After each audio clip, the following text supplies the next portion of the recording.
Hello and welcome to How to Deal with Grief and Trauma. My name is Natalie Himmelrich.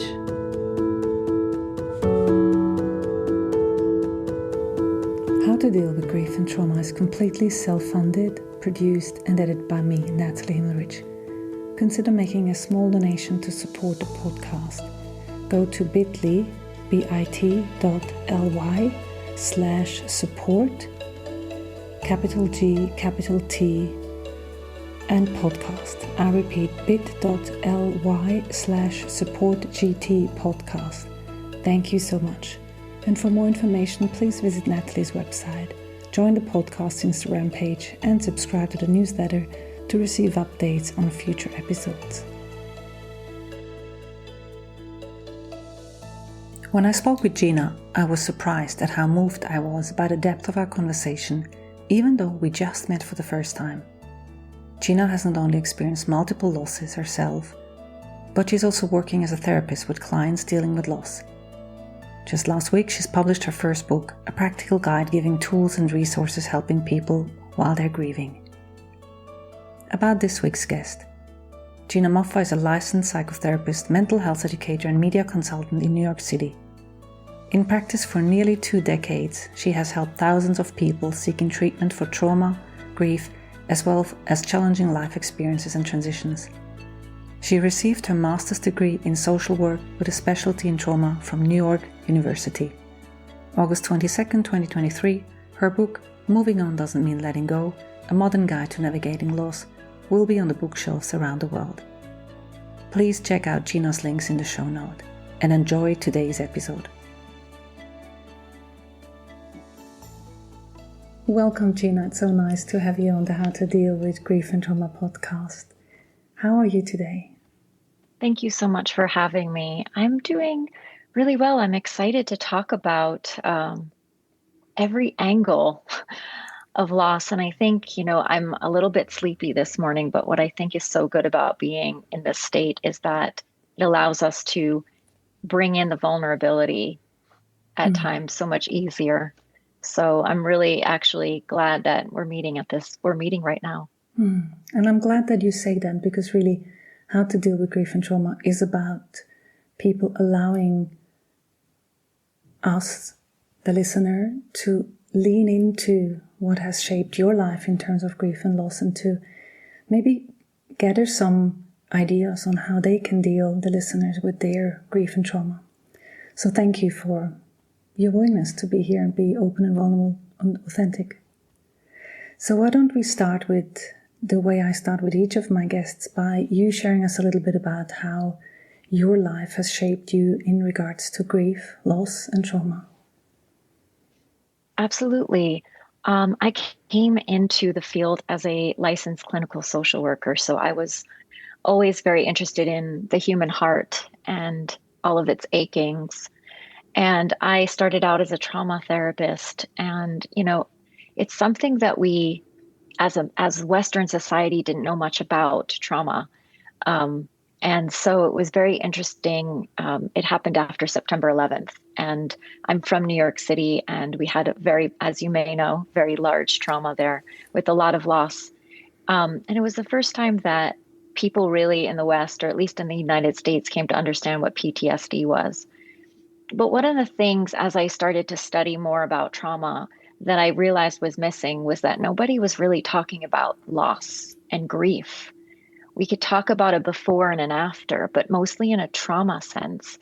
And I kept thinking to myself, why are we not talking about the biggest mental health burden left by trauma? And that is grief. And so it sort of shaped my career. And at the time, I don't think I understood much about how much we all carry grief, and how change is loss, and how even if we don't realize that we've experienced or endured grief or loss, we have. And it's just about bringing that, sort of to the forefront. About a decade into my career, I lost my mother to cancer. And I was a grief therapist who somewhat got grief wrong, thinking that I was prepared because I had all of this training and all of this expertise and all these years behind me, that I could stand on the hill with my flag and claim victory over grief. And I was knocked down pretty fiercely. Um, and so that sort of has shaped me, and I'm happy to talk about more of that. But yeah, so I came into grief and trauma a little bit more intellectually, and then began to see how it sort of was already in my life and already in my body. And then losing my mother reminded me of how it's a full body experience and how powerful that experience can take you down. So you shared that, about 10 years into your career, you lost your mother. But I'm just curious, what do you think was it that led you to become a trauma therapist in the first place? What was the interest there? Where did it come from? That's such a good question. I think I was always, for my undergraduate work, I was an international relations major, and I was really interested in international trauma. So I was looking at human atrocities like genocide and really trying to understand, how do people in other countries have resilience? How do we go through these life-changing experiences and still find beauty in life again and still find hope? And it brought me really into more of the desire and the passion to follow that questioning, as opposed to just different parts of international relations. And so I really started out in my field wanting to understand trauma and big life events that can change people really irreversibly, but how we also can still find that love and goodness and beauty and hope in life again, despite having all of the light blown out.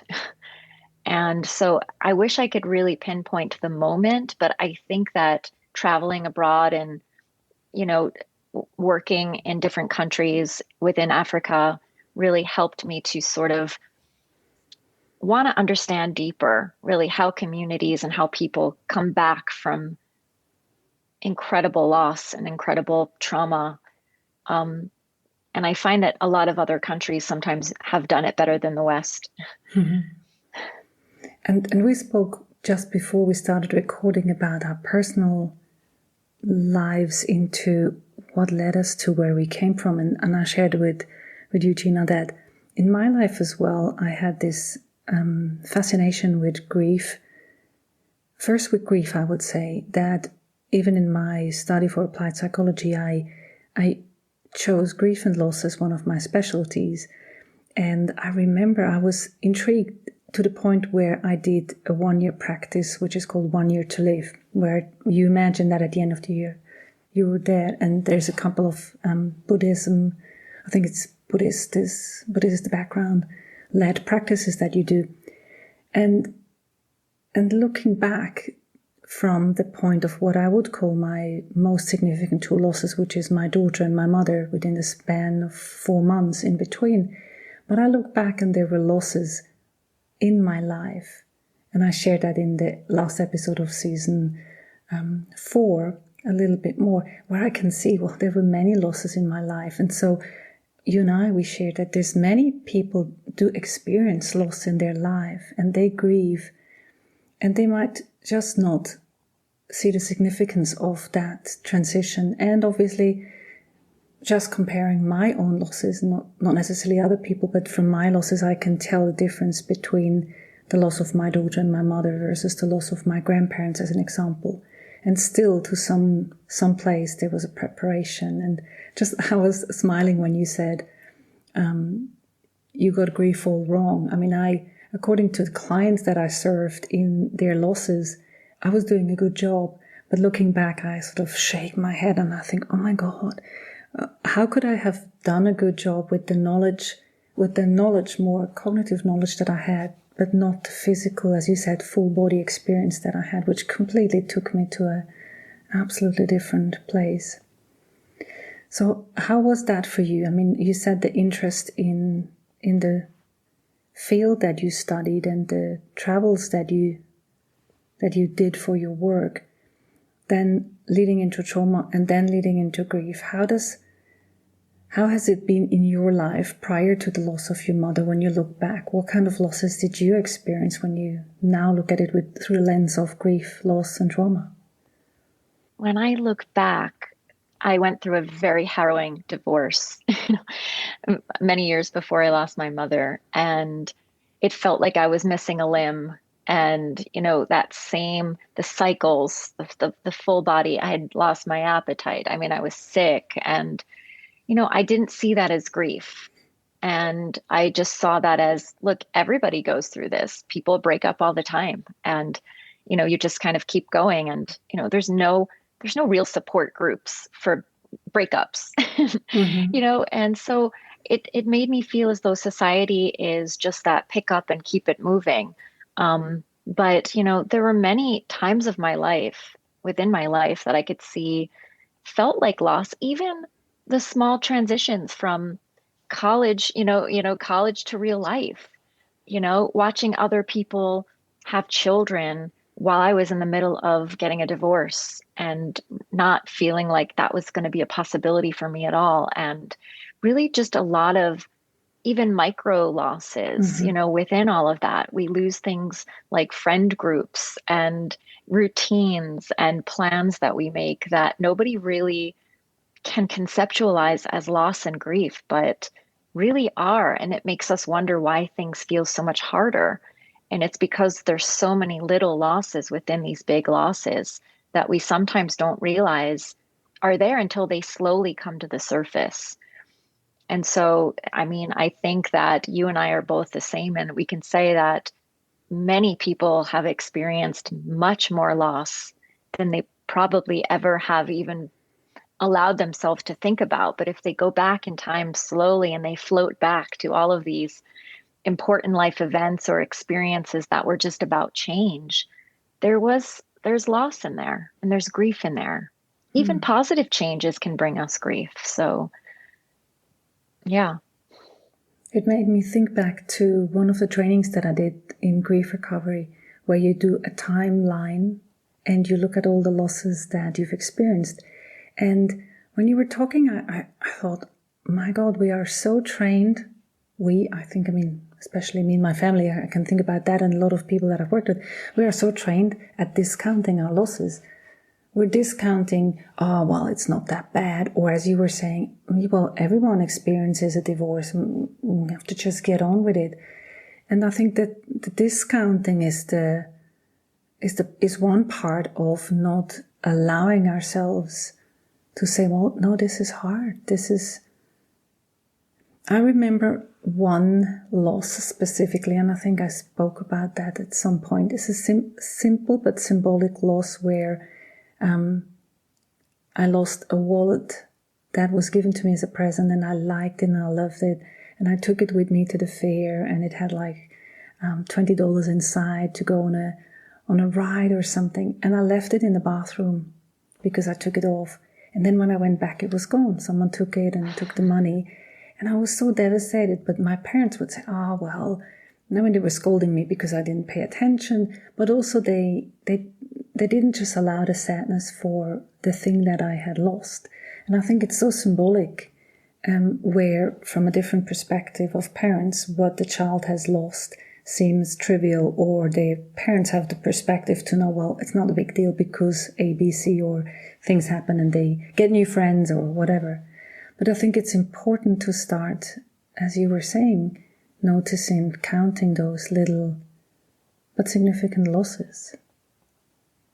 Absolutely. And I think some of the losses, I have a private practice in New York City, and I have a lot of younger people coming in more recently to talk about friendship loss. And I hear over and over that there's this sense of shame around certain losses, and friends being one of them. And, when we go through significant life events, it feels like some people come with us and some don't. Or some people think loss is contagious and so they stay away, or, they don't know how to deal with loss.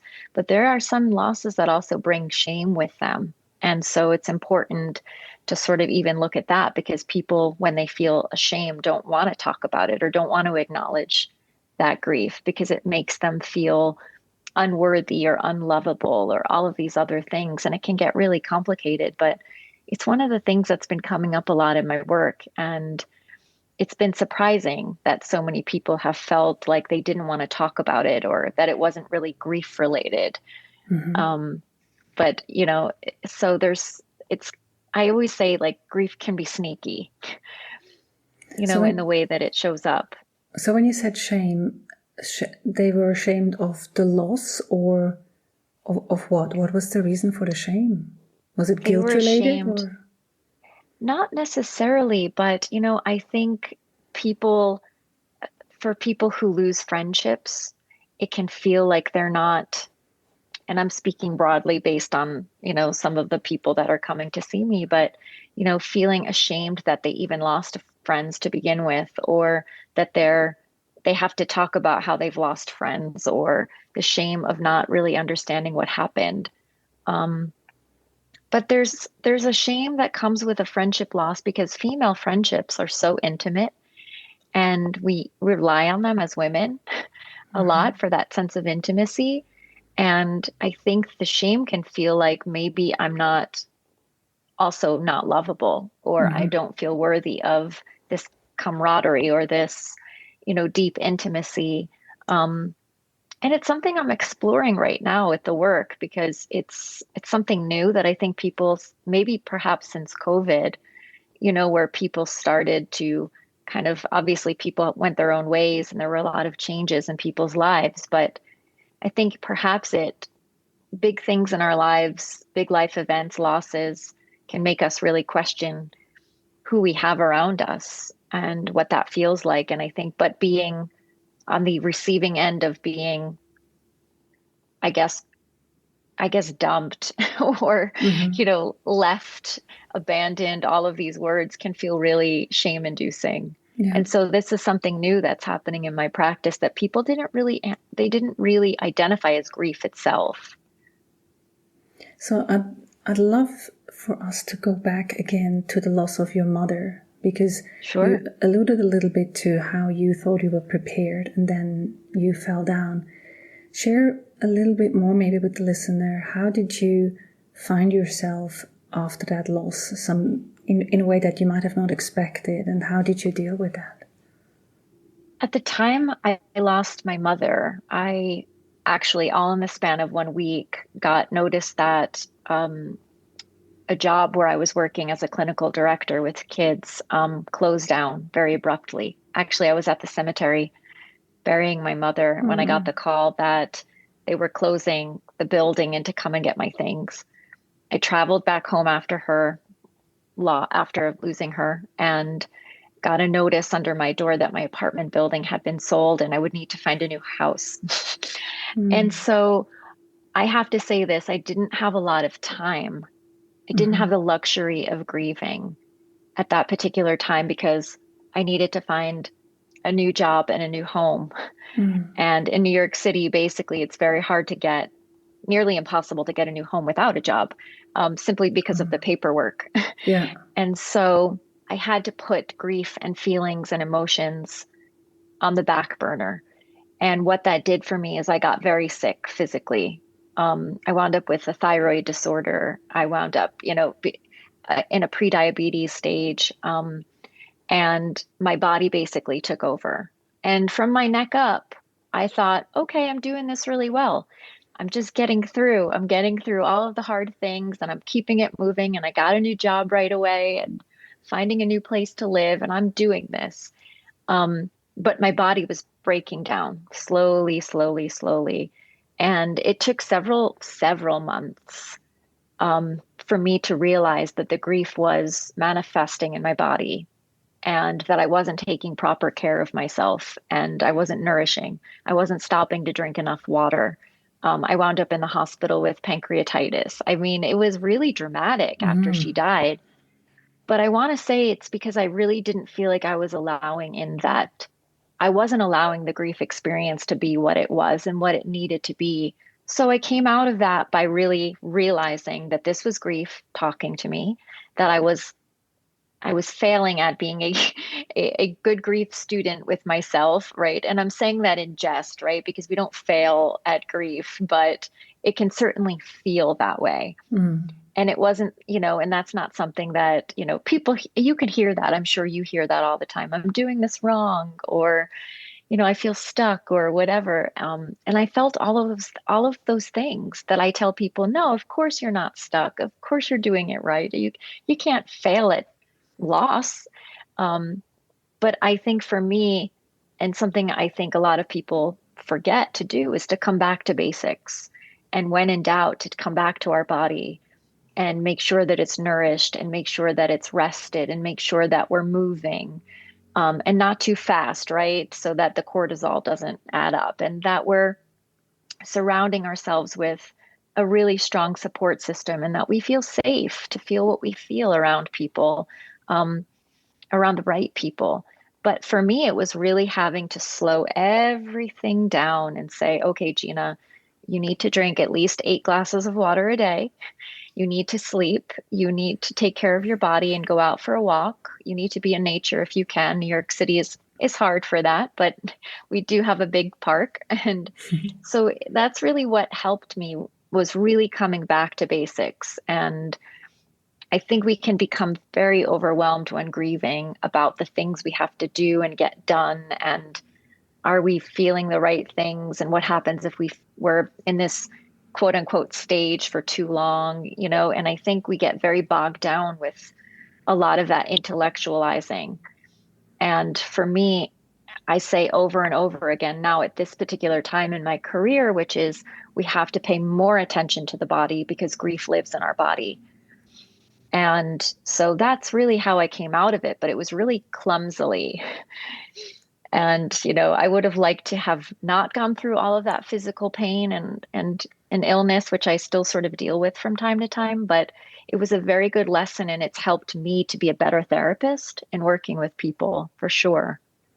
If you were to wind back time to the place where all those multiple losses happened, what would you, Gina as a therapist, tell Gina as the person who's just lost her mom, came back from the grave, found a notice under her door, had to find another job? What would you tell her?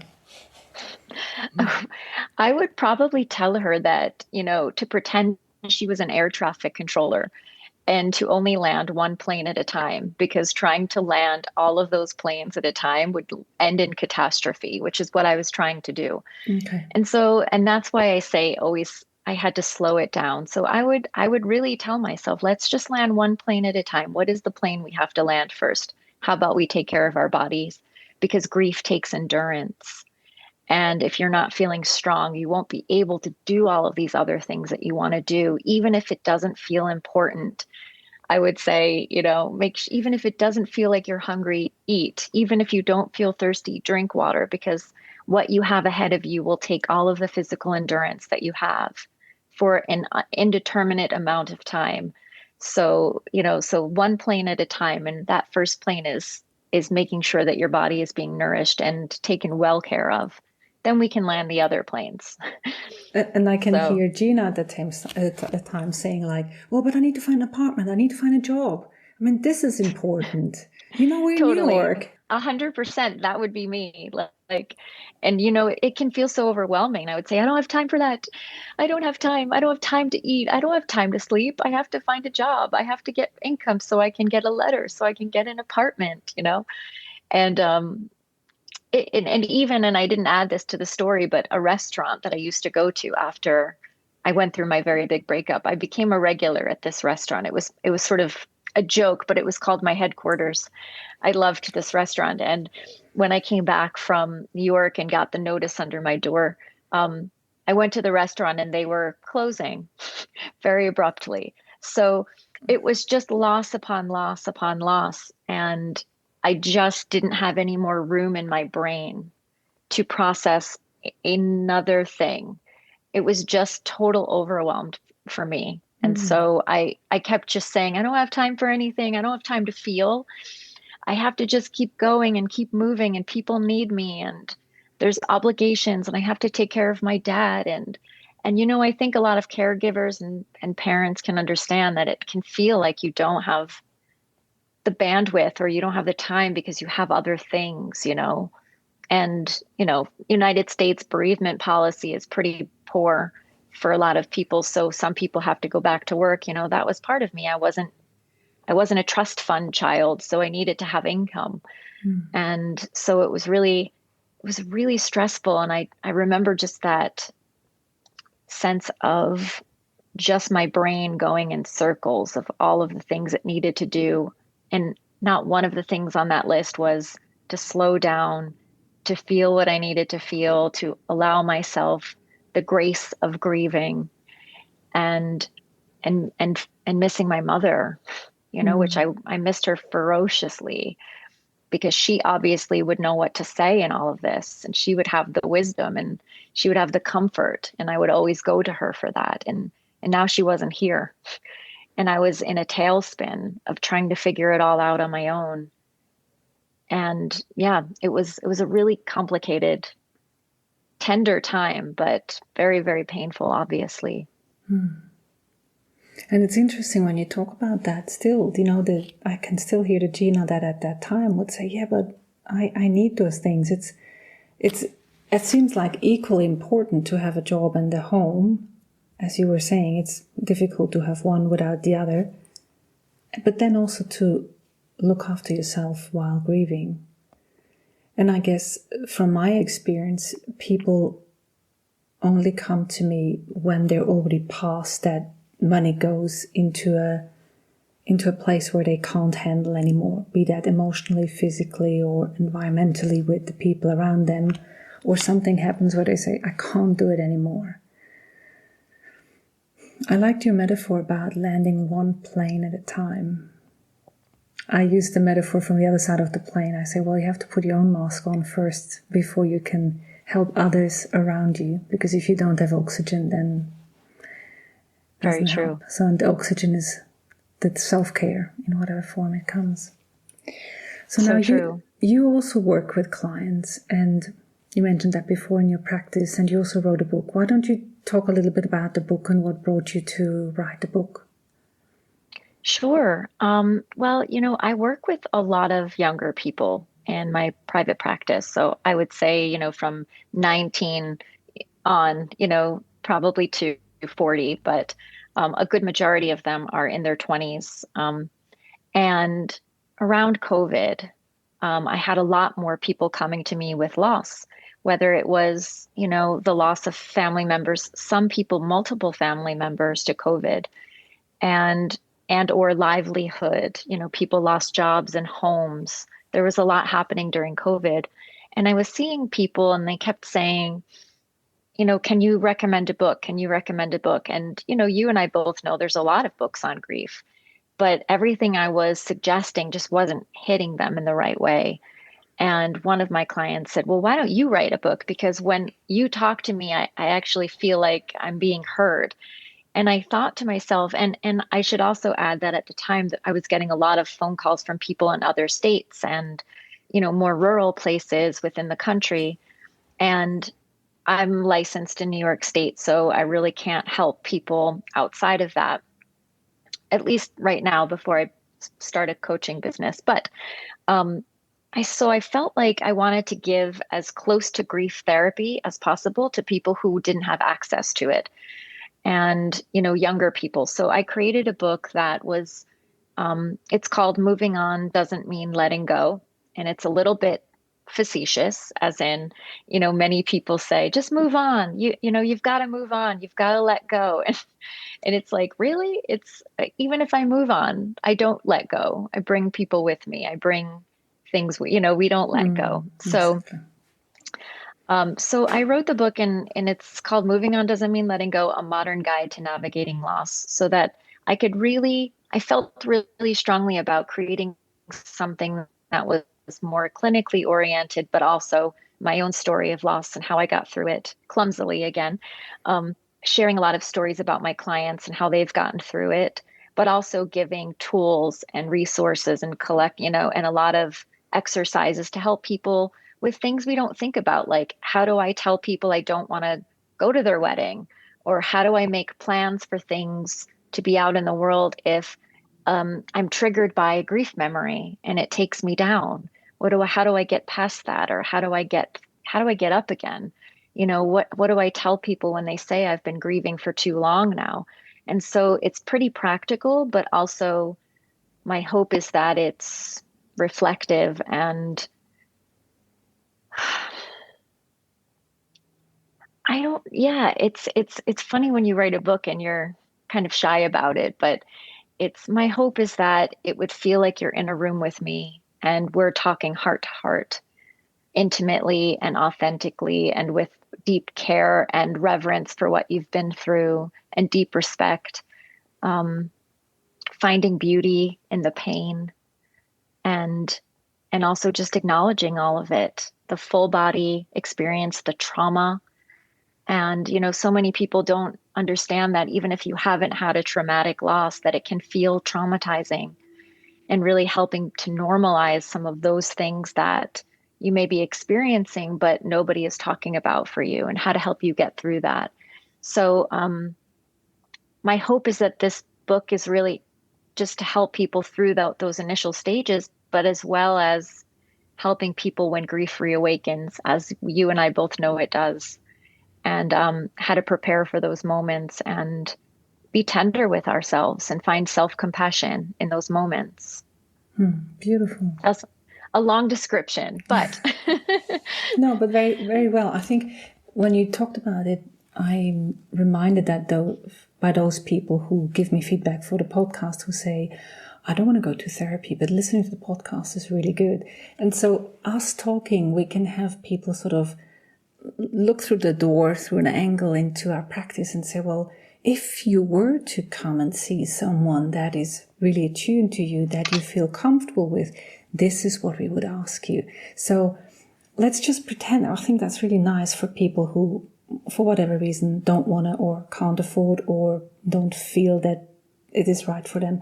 But if someone were to come to you and they've just experienced a loss, a significant loss in their life, what would you do? What would you tell them? What would you ask them? How would you start? oof. Well, I'm a little bit different in that I would also ask about their life as a whole and what was feeling okay and what was feeling strong and where they had a good support system and how they were taking care of their bodies. Um, I think it's so common that we go to therapy and think we just focus on that one thing. But it's for me as a therapist, and now I'm a therapist 20 years, it's important for me to see the whole picture.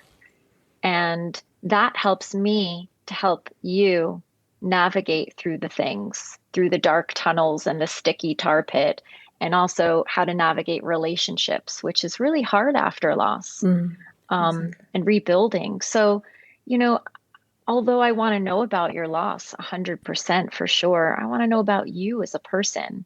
Because when we walk in the world after loss, people just associate us with our losses, right? They'll say, like, Natalie, oh, if your loss is, oh, you poor thing. Now we only see that when we look at you. For me, the same thing, like, oh, yeah, Gina lost her mom, and, all of this other stuff. And that's all we see when we ask how she's doing. And the truth is that we're multifaceted people, and sometimes our loss will bring up other really hard things and be a thread back to something in childhood, or my mom's loss brought up my breakup, so there's so many things that we can follow the breadcrumb trail to. And so I think it's important for me to say, like, tell me about your life, tell me when you felt this way before, tell me about any other losses you've had, tell me, how have you gotten through those, so that we can work on kind of looking at your strengths and looking at how much resilience you have inside of you. And I think that's important to tell people, because people think of a lot of people, not everyone, but a lot of people think of therapy as just this doom and gloom for 45 minutes to an hour. And it's not how it is. We laugh a lot in my therapy sessions. Yeah. It's being able to find those moments of light and the moments within us that can laugh again and find the goodness again, because it's there. And even if it doesn't feel like it in the moment, being guided with that to that place is really powerful. Um, and I understand therapy is not for everyone for a multitude of reasons, but I think maybe books, and I'm not going to say just mine, but there's many, many great grief books out there that can help us at least just get from, almost like we're crossing a creek, which is jumping from one rock to the next. Each book perhaps can offer something else for you. And as long as you're in a safe place and you're surrounded by good support in any way where you can actually talk when you need it or laugh when you need it, then that's all good. Connection to me is the balm that we work into these wounds of grief. And that connection can happen with anybody safe. So that was a long answer to your beautiful question. I think it's really good because you mentioned it multiple times now, but the word resilience, because when I look back to my story, at the time I didn't think or feel that I had any resilience. But looking back, I can see that I had it, this ember that I envisaged, this light that was burning all along, that had me look for the places around the loss, that had me connect to things that were outside. And when you were talking about that, it's exactly that. It's not just the loss. It's also, well, what else is there? What is the bright light? Where does the hope come from? And the analogy for me is like that metaphor with the grief ball, that at the beginning, when a significant loss happens, it sort of takes up all the space in your life. And whenever it hits the boundaries of your life, it hurts. And for me, I see there is that it's as if people come to a crossroad and they can choose which way to go. They can focus on the grief ball and just that, or they can say, well, what is around it? And not just stagnant what is around in this present moment, but actually building so that the life can increase around it. The loss in itself, the importance or the significance of that loss, that doesn't change, but we can build more life around it. And I see you're nodding and you're smiling.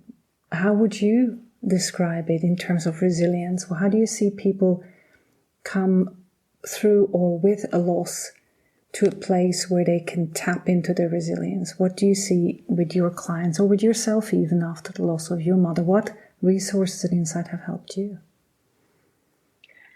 Yeah, I think letting go of the guilt that we are going on is one of them.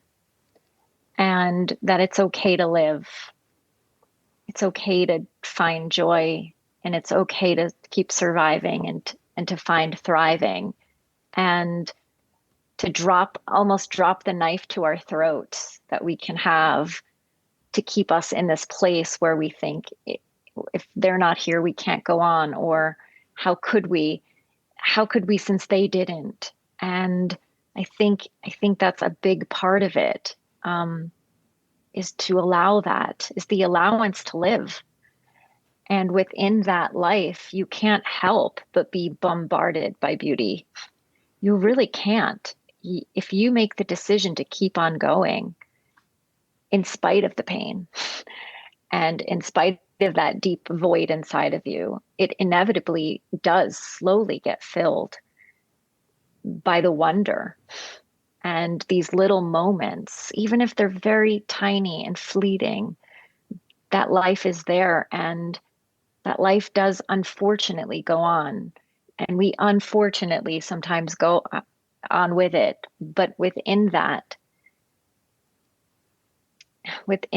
is sort of, and I hate to keep saying it, the beauty of life is that we don't need to find meaning in our loss. We just have to keep finding beauty in the moments. And for me, it was bringing my mother along with me and sort of seeing her now as my sidekick. And I talk to her all the time. I see her. I'm on the West Coast right now, and I'm hiking a lot, and I'm seeing her in the butterflies that fly past me and the birds that start singing, and finding the symbolism that's right for you, that can keep you connected in some way. Like, just because somebody dies doesn't mean the relationship does. And it doesn't mean that we do, even if it feels like it. And so I think that's just really the starting place, is the decision to keep going. Just one foot in front of the other some days. Really. Wow, I love everything you just said. I have nothing to add. Just a beautiful place. Thank you so much. That was really moving. Thank you for holding the space for that. You're for your listeners. Your face was so beautiful and tender and inviting, and for me to keep going. So I thank you for that so much, for holding that space. And I want to say something here, because the listener don't know, but this is actually the first time I met Gina. And I have that a lot of the time, that I meet someone and it feels right, and they're my guest, and what comes out, I mean, it's just beautiful, and to be so moved. I hope the listener is, or allows themselves to be as moved as I am. It's just beautiful. Thank you, Gina. Whew. Yeah. I love being in this with you. This is really what it's about, right? The connections and the work that you're doing here is saving people. In the time span of the podcast, I usually end with the rapid fire question, just 5 questions that I ask all my guests. Would it be okay to go there now? Sure. So grieving and trauma means? Rebuilding. And healing means? Choosing to go on. And what have you learned about yourself in the light of loss and trauma? To be very patient. To allow the stumbles and to still feel hope, and just allowing in the self-compassion as much as possible. And what would you say is one thing that you wish people knew about loss and trauma? That it's with us always, but it's not the main character of the show. And that it can be with us and change us, and not always be for the worst. And to allow in the possibility for powerful, positive transformations too. And the last one is one specific thing that has changed since your loss and trauma that you wouldn't want to miss. The deep ability to feel so much stronger and so much more connected and so much more compassionate towards others in connection than I ever thought possible. And the humility of life, right? This life is, I don't take a single thing for granted anymore. Not a single thing that is beautiful do I want to pass me by. So it's really not taking a moment of joy or laughter or a beautiful flower for granted anymore. Thank you so much, Gina. This has been such a pleasure talking to you. Yeah, I'm still moved and I like it. Thank you so much. Me too. Thank you so much for having me on, and thank you for what you do here. I'm deeply grateful for your work and our new connection. Me too. And for you, listener, all the links that you want to know about Gina and the book that she was talking about are in the show notes. So go and find out about her beautiful book and peek in a little bit more into the door of her practice. I would love that. I would be honored. Thanks for listening to How to Deal with Grief and Trauma. If you'd like to be updated on future episodes, please subscribe to our newsletter on nataliehimmelrich.com.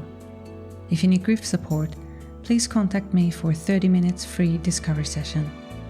How to Deal with Grief and Trauma is produced and edited by me, Natalie Himmelrich. To support this podcast, please rate, review, and subscribe to or follow the podcast on Apple, Spotify, or wherever you get your podcasts. Thank you. And remember to keep breathing. I promise it will get easier.